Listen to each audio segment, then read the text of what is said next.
வணக்கம். இன்னைக்கு ஒரு இம்பார்ட்டன்ட் டாபிக் வந்து பார்க்கலாம். தொகா நிலைத்தொடர். தொகா நிலைத்தொடர் அப்படிங்கிறது இரண்டு சொற்களுக்கு இடையில் ஏதேனும் ஒரு சொல்லோ இல்லைன்னா அது வந்து உருபுகளோ வேற்றுமை உருபுகளோ மறையாமல் வெளிப்படையாக வந்தால் அதுதான் வந்து தொகா நிலைத்தொடர் அப்படின்னு நம்ம சொல்றோம். இது எத்தனை வகைப்படும் அப்படிங்கறத கமெண்ட் பண்ணுங்க. அதுக்கு உள்ள இருக்கக்கூடிய ரெண்டு வகையை பத்தி இன்னைக்கு நம்ம பார்க்கலாம். ஃபர்ஸ்ட் வந்து எழுவாய் தொடர். இந்த எழுவாய் தொடர் அப்படிங்கிறதுக்கு எக்ஸாம்பிள் பாத்தீங்கன்னா மல்லிகை மலர்ந்தது. இந்த மல்லிகை மலர்ந்தது அப்படின்னு சொல்றோம் இல்லையா, இந்த மல்லிகை அப்படிங்கிறது ஒரு எழுவாய். அடுத்து மலர்ந்தது அப்படிங்கிறது ஒரு பயனிலை.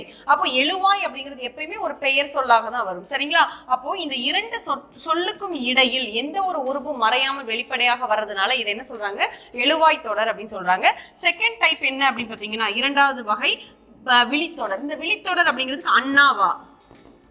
இந்த அண்ணாவா அப்படிங்கிறது, அண்ணாங்கிறது விழி சொல், வான்கிறது பயனிலை. இரண்டுக்கும் இடையில் எந்த ஒரு உருவும் மறையாமல் வந்ததுனால இது வந்து விழித்தொடர். நன்றி.